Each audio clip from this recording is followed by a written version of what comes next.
আজকে থেকে মুখস্থ করা ছাড়াই শেখা যাবে ভোকাবুলারি। কি বিশ্বাস হচ্ছে না? আপনাদের ভোকাবুলারি শেখার কঠিন যাত্রাকে একটু সহজ করে তোলার জন্যই আমি মুনজেরিন নিয়ে এসেছি সবার জন্য ভোকাবুলারি কোর্স।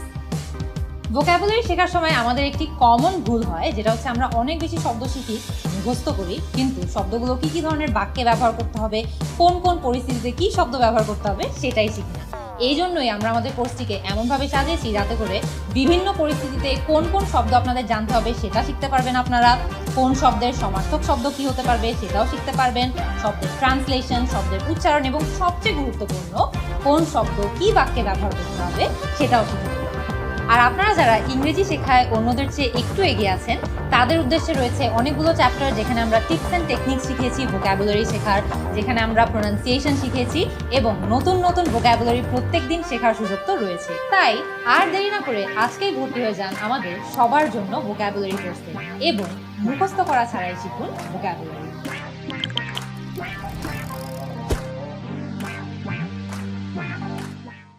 আজকের ক্লাসে আমরা শিখব কিভাবে আমরা ইংরেজিতে বিমানবন্দরের কথা বলতে পারি বা এয়ারপোর্টে কথা বলতে পারি। তো আমরা যখন একটা এয়ারপোর্টে যাই বা আমরা যখন একটা বিমানবন্দরে যাই, আমাদের একদম প্রথমে কি করা লাগে? আমাদের সবার প্রথমে চেক ইন করা লাগে। তো আপনি যখন একটা বিমানবন্দরে গেলেন এবং আপনি চেক ইন করতে চাচ্ছেন, আপনাকে সর্বপ্রথম মনে করেন আপনি যে এয়ারলাইন্সে যাচ্ছেন সেই এজেন্টের কাছে যখন আপনি গেলেন, তারা আপনাকে সবার আগে কি বলতে পারে? Good morning, where are you flying to today? এর মানে হলো শুভ সকাল, আপনি কোথায় যাচ্ছেন। সো খুবই ইজি একটা প্রশ্ন, ওরা জাস্ট জানতে চাচ্ছে যে আপনি কোথায় যাচ্ছেন। এর জবাবে আপনি যেখানে যাচ্ছেন সেই দেশটার কথা বা সেই জায়গাটার কথা বলবেন। খুবই সহজে একটা বাক্যের মাধ্যমে কিন্তু এটা বলা সম্ভব। কিভাবে? I am going to dash. I am going to Thailand, মানে আমি থাইল্যান্ডে যাচ্ছি। অথবা I am going to India, মানে আমি ইন্ডিয়ায় যাচ্ছি। অথবা আপনি মনে করেন ঢাকা থেকে চিটাগং যাচ্ছেন, I am going to Chittagong. So খেয়াল করে দেখবেন এখানে যে ড্যাশটা আছে সেই ড্যাশে আপনি জাস্ট যেই জায়গায় যাচ্ছেন সেটা বসিয়ে দিলেই হচ্ছে। এরপরে তারা আপনার থেকে কি চাইতে পারে? এরপরে অবশ্যই তারা আপনার থেকে আপনার পাসপোর্ট চাবে, কারণ আপনি কিন্তু পাসপোর্ট ছাড়া কোথাও যেতে পারবেন না। সো ওরা আপনাকে কি বলতে পারে? আপনাকে হয়তো তারা বলতে পারে may I have your passport please, মানে আমাকে আপনার পাসপোর্টটা দিন বা আমাকে কি আপনার পাসপোর্টটা দেওয়া যাবে? এরপরে অবশ্যই আপনার ইয়েসই বলতে হবে বা ইয়েসের মতোই কিছু একটা বলতে হবে, কারণ আপনি অ্যাগেন পাসপোর্ট ছাড়া কিন্তু কোথাও যেতে পারছেন না। আপনি কি বলতে পারেন? ইয়েস ইউ ক্যান, এটা বলে আপনি আপনার পাসপোর্টটা তাদেরকে দিয়ে দিন। অথবা হিয়ার ইউ গো, এটা বলে আপনার পাসপোর্টটা তাকে দিয়ে দিন। হিয়ার ইউ গো মানে হলো এই যে নিন আমার পাসপোর্ট। সো খেয়াল করে দেখবেন ইয়েস বলতে পারেন, ইয়েস অফ কোর্স বলতে পারেন, হিয়ার ইউ গো বলতে পারেন, সবগুলোরই অর্থ হলো হ্যাঁ অবশ্যই আমি আপনাকে আমার পাসপোর্টটা দিচ্ছি। এরপরে সাধারণত আমাদের থেকে কিন্তু এজেন্টরা জানতে চায় যে আমরা কোনো ব্যাগ চেক ইন করছি নাকি। সো তারা আমাদেরকে কি জিজ্ঞেস করতে পারে? Are you checking in any bags? এর মানে হলো যে আপনি কি কোনো ব্যাগ চেক ইনের জন্য দিচ্ছেন। সো আপনি যদি একটা ব্যাগ দেন তাহলে বলবেন ইয়েস ওয়ান, অথবা যদি দুটা ব্যাগ দেন yes two bags, yes three bags যদি আপনি তিনটা ব্যাগ দিন। সো খেয়াল করে দেখবেন আপনি যতগুলো ব্যাগ চেক ইনের জন্য দিচ্ছেন সেই সংখ্যাটা বলে দিলেই হচ্ছে। আপনি কিন্তু এখানে ইয়েস না বলে জাস্ট ওয়ান বললেও হবে। One bag, two bags, three bags. So যতগুলো ব্যাগ চেক ইনের জন্য দিচ্ছেন সেটা এখানে বলে দিবেন একদম সহজে। আর যদি আপনি একটু বাড়িয়ে বলতে চান তাহলে yes I am giving one bag অথবা yes I am giving two bags, এগুলোও বলতে পারেন। কিন্তু অ্যান্সারটা কিন্তু খুবই সহজ। এরপর সাধারণত কিন্তু চেক ইন ডেস্কে আমাদেরকে আরেকটা জিনিস করতে বলা হয়। সেটা কি? আমরা যে ব্যাগগুলো চেক ইনের জন্য দিচ্ছি সেগুলোর ওজন মাপতে আমাদেরকে বলা হয়। সো হয়তো বা আপনাকে বলতে পারে okay please place your bag on the scale. এর মানে হলো যে আপনার ব্যাগটি স্কেলের উপর রাখুন যাতে আমরা এর ওজন মেপে নিতে পারি। সো আপনার যখন ব্যাগের ওজন মাপতে হবে তখন আপনি জাস্ট ব্যাগটা উঠিয়ে সেখানে দিয়ে দিবেন এবং ওজনটা মেপে নিবেন। এরপরে ফাইনালি সবকিছু শেষ হয়ে যাওয়ার পর আপনাকে কিন্তু আপনার এজেন্ট কিছু জিনিস বলবে বা কিছু তথ্য দিবে। তারা আপনাকে বলবে যে আপনার ফ্লাইটটা কোন গেট থেকে যাচ্ছে, আপনার বোর্ডিং কয়টার সময় হচ্ছে এবং আপনার সিট নাম্বার কত। তারা ইউজুয়ালি অনেক ধরনের বাক্যই কিন্তু তারা ইউজ করতে পারে, কিন্তু মূলত একটা স্ট্রাকচারই তারা হয়তো ফলো করবে। তারা হয়তো আপনাকে বলবে here is your boarding pass, এর মানে হলো যে এই যে আপনার বোর্ডিং পাসটা নিন। এরপরে তারা হয়তো আপনাকে বলবে your flight leaves from gate হয়তোবা 15A, হয়তোবা 4A, হয়তোবা 4C, অনেক কিছুই হতে পারে। তো এখানে জাস্ট ওরা আপনাকে আপনার গেট নাম্বারটা বলবে। বাক্যটা সাধারণত এরকমই হয় যে your flight leaves from gate something, gate 15A, 4B, 4C, যেটাই আপনার গেট হবে সেটার কথা তারা এখানে বলবে। এরপরে তারা আপনাকে বলবে যে এই ফ্লাইটটা কয়টার সময় বোর্ড করছে। কিভাবে বলতে পারে? It will begin boarding at, এখানে তারা সময়টা বসিয়ে দিবে।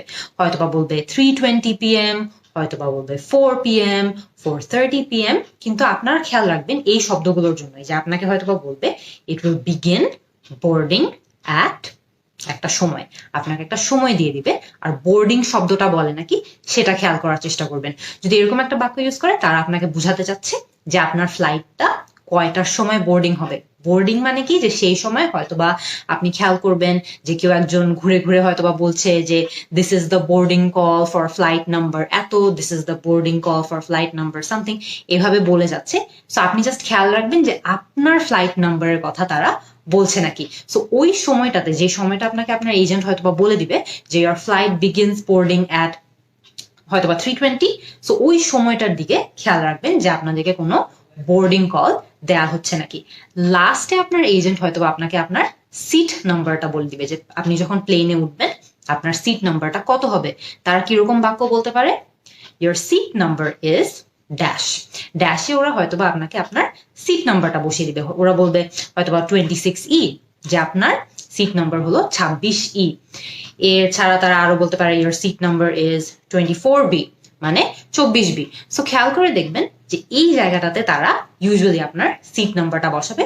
সো সেই ইনফরমেশনটা সঠিকভাবে তাদের থেকে বুঝে নেবেন।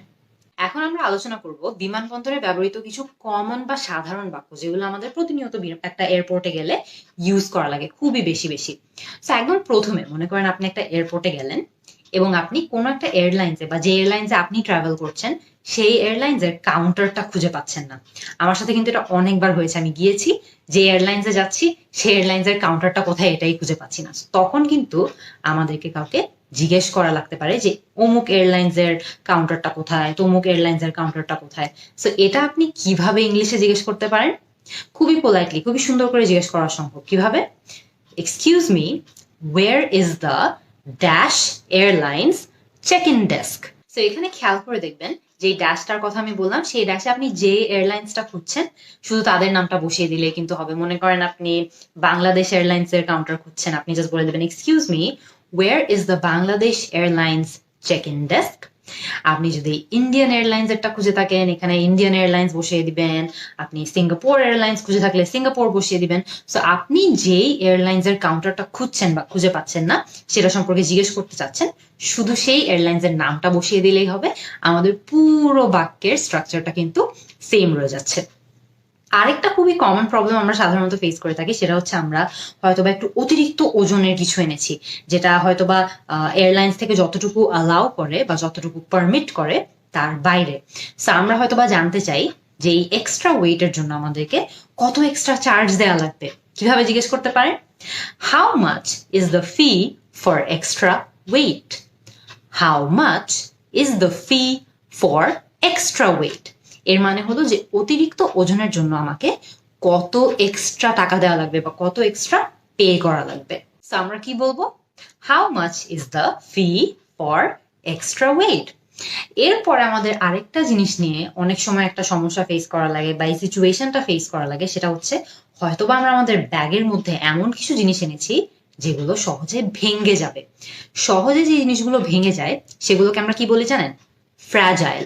এবং খেয়াল করে দেখবেন আপনি যখনই এয়ারপোর্টে যাবেন আপনার ব্যাগে যদি এরকম কাচের জিনিস থাকে যা সহজে ভেঙে যায় বা এমন কিছুই থাকে যেটা একটু ভেঙে যাওয়ার সম্ভাবনা থাকে বা নষ্ট হয়ে যাওয়ার পসিবিলিটি থাকে, তাহলে আপনি কিন্তু খুবই সহজে আপনি যেই এয়ারলাইন্সে ট্রাভেল করছেন বা যেই এয়ারলাইন্স করে আপনি যাচ্ছেন তাদেরকে কিন্তু আপনি বলে দিতে পারবেন যে আমার ব্যাগের উপর একটা ফ্র্যাজাইল স্টিকার যাতে তারা লাগিয়ে দেয়। সাধারণত এই স্টিকারটা লাগানো থাকলে আপনার ব্যাগটাকে তারা একটু যত্ন সহকারে হ্যান্ডেল করে। আপনি কি বলতে পারেন? Please mark this bag as fragile. Please mark this bag as fragile. এর মানে হলো যে আমার ব্যাগের উপর প্লিজ একটা ফ্র্যাজাইল মার্ক লাগিয়ে দেন বা ফ্র্যাজাইল স্টিকার লাগিয়ে দেন, তাহলে তারা একটু যত্ন নিয়ে একটু কেয়ারফুলি আপনার ব্যাগটা হ্যান্ডেল করবে। And it reduces the chance যে আপনার ব্যাগের ভিতর যদি ভাঙার খুব সহজে ভেঙে যায় এরকম কিছু থাকে, তাহলে তা হয়তো বা ভাঙবে না, কারণ তারা একটু সামলায় আপনার ব্যাগটাকে ম্যানেজ করবে বা হ্যান্ডেল করবে।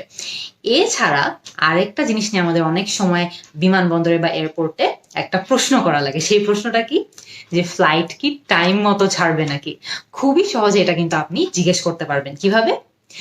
Is the flight on time? Is the flight on time? এর মানে হলো যে এই ফ্লাইটটা কি সময় মতো ছাড়বে নাকি। এই সিচুয়েশন কিন্তু আমরা অনেক কমনলি ফেস করে থাকি, যে আমরা জানতে চাই যে আমাদের ফ্লাইটটা সময় মতো ছাড়বে নাকি, বা কোনো ডিলে হবে নাকি, বা সময়ে কোনো পরিবর্তন এসেছে নাকি। তো সেটা জানার জন্য সহজে আমরা এটা জিজ্ঞেস করতে পারি, is the flight on time. এরপরে আমরা একটু আগে বোর্ডিং নিয়ে কথা বলেছিলাম না? তো আমি আপনাদেরকে এখন দুটো বাক্য দেখাবো, যেই দুটো বাক্য দিয়ে আপনারা বুঝতে পারবেন, বা যেই দুটো বাক্য আপনারা শুনলে বুঝতে পারবেন যে আপনাদের ফ্লাইটটা এখন বোর্ড করছে। সো মনে করেন আপনি এয়ারপোর্টে বসে আছেন, অনেক সময় দেখা যায় না যে একজন লোক মাইকে করে করে বলে বেড়াচ্ছে যে এই ফ্লাইট এখন বোর্ড হচ্ছে, বা অমুক ফ্লাইট তখন বোর্ড হচ্ছে। তারা তখন ইউজুয়ালি কি বাক্য বলে? ওরা হয়তো বা বলতে পারে, আমরা ধরে নিলাম আমরা বাংলাদেশ এয়ারলাইন্স নামে একটা এয়ারলাইন্সে করে ফ্লাই করছি, তারা হয়তো বা আমাদেরকে বলতে পারে, Bangladesh airlines flight 880 to Dhaka is now boarding. আমরা ধরে নিলাম আমাদের ফ্লাইট নাম্বার 880, আমরা ধরে নিলাম আমরা ঢাকায় যাচ্ছি। খেয়াল করে দেখবেন এখানে কিন্তু ফ্লাইট নাম্বারটা চেঞ্জ হতে পারে, আপনার ফ্লাইট নাম্বার যেটা সেটা এখানে ওরা বলতে পারে। আরেকটা জিনিস যেটা চেঞ্জ হতে পারে হচ্ছে আপনার এয়ারলাইন্স, মানে আপনি যে এয়ারলাইন্সে করে ট্রাভেল করছেন সেই এয়ারলাইন্সের নামটাও কিন্তু চেঞ্জ হতে পারে। আরেকটা জিনিস যেটা চেঞ্জ হতে পারে সেটা হচ্ছে ঢাকা। ঢাকা চেঞ্জ হয়ে কি হবে? ঢাকা চেঞ্জ হয়ে আপনি যেই জায়গায় যাচ্ছেন সেই জায়গার কথা তারা বলতে পারে। সো আমাদের পুরো বাক্যটা কি দাঁড়ায়? Bangladesh airlines flight 880 to Dhaka is now boarding. So এই ধরনের শব্দগুলো আপনাদেরকে তখন এয়ারপোর্টে বসে চিনতে হবে, যে প্রথমত তারা আপনার এয়ারলাইন্স এর কথা বলেছে নাকি, দ্বিতীয়ত তারা আপনার ফ্লাইট নাম্বার উল্লেখ করেছে নাকি। আপনার ফ্লাইট নাম্বার অনেক কিছুই হতে পারে, সো আপনি সেটা কিন্তু আপনার বোর্ডিং পাসের উপর দেখতে পারবেন যে আপনার ফ্লাইট নাম্বার কত। সো ওরা কি ওই সংখ্যাটা বলছে নাকি বা ওই নাম্বারটা বলছে নাকি, এটাও আপনাদের শুনে চিনতে হবে। তারপরে তারা আপনার আরেকটা জিনিস যেটা চিনতে হবে সেটা হচ্ছে যে আপনি যেখানে যাচ্ছেন সেই জায়গার কথা তারা বলছে নাকি। সো আমরা যদি ঢাকায় যেয়ে থাকি তাহলে হয়তোবা তারা ঢাকা বলবে, আমরা যদি সিঙ্গাপুর যাওয়ার প্ল্যান থাকে তাহলে হয়তোবা সেই ক্ষেত্রে তারা সিঙ্গাপুর বলবে। সো আপনি যেখানে যাচ্ছেন আপনার ফ্লাইট নাম্বার এবং আপনার যেই এয়ারলাইন্সে করে আপনি ট্রাভেল করছেন বা যে এয়ারলাইন্সে করে যাচ্ছেন তার নাম, এই তিনটা জিনিসের জন্য খেয়াল রাখবেন যে তারা যে মাইকিং করে বেড়াচ্ছে বা মাইকিং করছে সেখানে তারা এই তিনটা জিনিসের কথা বলছে নাকি। এখন আমরা আলোচনা করব যে প্লেনের ভিতর উঠে যাওয়ার পর আমাদের কি কি ধরনের বাক্য জানা লাগতে পারে। একটা খুব কমন সিচুয়েশন হচ্ছে প্লেনের ভিতর ওঠার পর তারা আমাদেরকে হয়তো ফ্লাইট অ্যাটেন্ডেন্ট জিজ্ঞেস করতে পারে যে আমরা কি খেতে চাই। হয়তোবা আমরা আজকের জন্য ধরে নিলাম যে হয়তোবা তাদের মেনুতে আছে হলো চিকেন আর না হলে পাস্তা। সো ফ্লাইট অ্যাটেন্ডেন্ট আপনাকে কি জিজ্ঞেস করতে পারে? Chicken or pasta. এর মানে হলো আপনি কি চিকেন খাবেন নাকি পাস্তা খাবেন। সো এর জবাবে কিন্তু আপনার বলা লাগবে আপনি কি খেতে চান। আপনি যদি চিকেন খেতে চান তাহলে আপনি বলবেন I'll have the chicken, I'll have the chicken, যে আমি চিকেন খাবো। আপনি যদি পাস্তা নিতে চান তাহলে আপনি বলবেন I'll have the pasta। আপনি যেটা নিতে চাবেন আর তাদের অপশনসে যেটা থাকবে সেটার কথা কিন্তু এখানে বলে দিলেই হচ্ছে। সো চিকেন পাস্তা ওদের মেনুতে যা আছে সেটা আপনি যেটা বলবেন সেই অনুযায়ী কিন্তু এই শব্দটা পাল্টাবে, বাক্যের বাকি সবকিছু সেম থাকবে। এরপরে আপনাকে অ্যাটেন্ডেন্ট হয়তো এটাও জিজ্ঞেস করতে পারে যে আপনি কোনো পানীয় কিছু চান নাকি, anything to drink. Anything to drink মানে হলো আপনি কি পানীয় কিছু চান। তখন আপনি হয়তো বা প্রশ্ন করতে পারেন what kind of soda do you have. Soda মানে হলো কোক স্প্রাইট, আমরা যেগুলো খাই এই ধরনের ড্রিঙ্ক গুলোকে সাধারণত সোডা বলে। হয়তো আপনি এটাও জিজ্ঞেস করতে পারেন what kind of juice do you have. হয়তোবা তাদের অ্যাপল জুস থাকতে পারে, ম্যাঙ্গো জুস থাকতে পারে, অরেঞ্জ জুস থাকতে পারে। আপনি হয়তোবা জুস খেতে চান, সেই ক্ষেত্রে আপনি বলবেন what kind of juice do you have? So তার জবাবে আপনাকে হয়তো বা ফ্লাইট অ্যাটেন্ডেন্ট এরপর জানাবে যে তারা আপনাকে কোক দিতে পারবে না, স্প্রাইট দিতে পারবে না, কোনো জুস দিতে পারবে। সো আপনি বুঝে সেটা চেনার চেষ্টা করবেন। হয়তোবা তারা বলবে we have Coke and Sprite, এর মানে হলো আমাদের কোক আছে আর স্প্রাইট আছে। হয়তোবা তারা বলবে we have Apple juice and mango juice, যে আমাদের অ্যাপল জুস আছে আর ম্যাঙ্গো জুস আছে। সো আপনি জাস্ট জবাবে বলবেন যে আপনি কোনটা চান। আপনি যদি কোক চান আপনি বলবেন কোক প্লিজ। আপনি যদি স্প্রাইট চান তাহলে আপনি বলবেন স্প্রাইট প্লিজ। আপনি যদি জুস চান তাহলে আপনি বলবেন ম্যাঙ্গো জুস প্লিজ, অথবা অ্যাপল জুস প্লিজ। সো যেটা চান সেটা বসিয়ে দিলেই কিন্তু হচ্ছে। খুবই সহজে আমরা কিন্তু একটা দুটা বাক্যের মধ্যেই এটার জবাব দিয়ে দিতে পারছি। এখন আমরা আলোচনা করব আরো কিছু বাক্য যেগুলো আমরা খুবই সহজে প্লেনের ভিতর ব্যবহার করতে পারি। মনে করেন আপনার একটা এক্সট্রা বালিশ দরকার বা একটা এক্সট্রা পিলো দরকার, আপনি কিভাবে সেটা বলতে পারেন? Can I have an extra pillow? এর মানে হলো আমাকে কি একটা এক্সট্রা বালিশ দেওয়া যাবে? অনেক সময় ঘুমানোর আগে আমাদের হয়তো একটা এক্সট্রা বালিশ প্রয়োজন হতেই পারে, তখন আপনি বলতে পারেন can I have an extra pillow? এরপরে মনে করেন আপনার অনেক ঠান্ডা লাগছে। অনেক সময় কিন্তু প্লেনের ভিতর আমাদের প্লেনের এসিটা এত স্ট্রং হয় যে অনেক ঠান্ডা লাগে, আমারও কিন্তু লাগে। তখন আপনার হয়তো একটা কাঁথা প্রয়োজন, একটা কম্বল প্রয়োজন। আপনি কিভাবে সেটা বলতে পারেন? Can I have a blanket? Can I have a blanket? এর মানে হলো আমাকে কি একটা কম্বল দেওয়া যাবে? এরপরে মনে করেন আপনি গান শোনার জন্য এই যে ঠিক এরকম হেডফোনস চান, যেটা আপনি কানে লাগিয়ে গান শুনবেন। সো এরকম যদি আপনাদের কিছু প্রয়োজন হয় তাহলে কিন্তু আপনি ইজিলি তাদেরকে জিজ্ঞেস করতে পারেন can I have a pair of headphones? এর মানে হলো আমাকে কি হেডফোনস দেওয়া যাবে? হেডফোন কিন্তু আপনি গান শোনার জন্য ব্যবহার করতে পারেন, বা আপনি যে কোনো কিছু, যদি ওখানে মনে করেন একটা মুভি দেখতে চাচ্ছেন, সেই মুভিটা শোনার জন্য, মুভিটা দেখার জন্য কিন্তু আপনার হেডফোনস প্রয়োজন হতে পারে। সেই ক্ষেত্রে কিন্তু আপনি তাদেরকে এটাই বলবেন যে can I have a pair of headphones? এরপরে মনে করেন আপনার হয়তো বা একটু পানি দরকার, বা একটু কফি দরকার, বা একটু চা দরকার। কিভাবে বলতে পারেন? Could I have some water? মানে আমাকে কি একটু পানি দেওয়া যাবে? Could I have some tea? মানে আমাকে কি একটু চা দেওয়া যাবে? Could I have some coffee? আমাকে কি একটু কফি দেওয়া যাবে? অনেক সময় কিন্তু আমরা প্লেনে হয়তো একটু চা খেতে চাই, একটু কফি খেতে চাই, বা আমাদের একটু পানি প্রয়োজন হয়, তখন কিন্তু আপনি ইজিলি এই বাক্যগুলো ব্যবহার করতে পারবেন।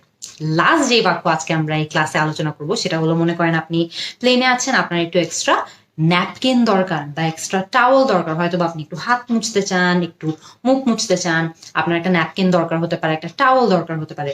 কিভাবে বলতে পারেন? Can I have some extra napkins? আমাকে কি কিছু এক্সট্রা ন্যাপকিন দেওয়া যাবে? ন্যাপকিন মানে হলো রুমাল। So can I have some extra napkins? হয়তো আপনি টাওয়েল চাচ্ছেন, can I have some extra towels? Can I have some extra towels? So towel দরকার হলে টাওয়েল বলবেন, ন্যাপকিন দরকার হলে ন্যাপকিন বলবেন। আপনার যেটা প্রয়োজন শুধু সেটা বসিয়ে দিলেই হচ্ছে।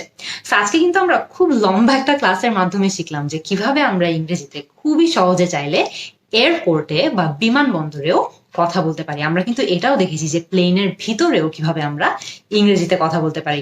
আপনারা কিন্তু আমাকে কমেন্ট সেকশনে জানাতে ভুলবেন না যে এর বাইরেও আমাদের কি কি বাক্য ইংরেজিতে এয়ারপোর্টে বা বিমানবন্দরে বলা লাগে। আমি কিন্তু আপনাদের অ্যান্সারের অপেক্ষায় থাকবো। See you in the next class.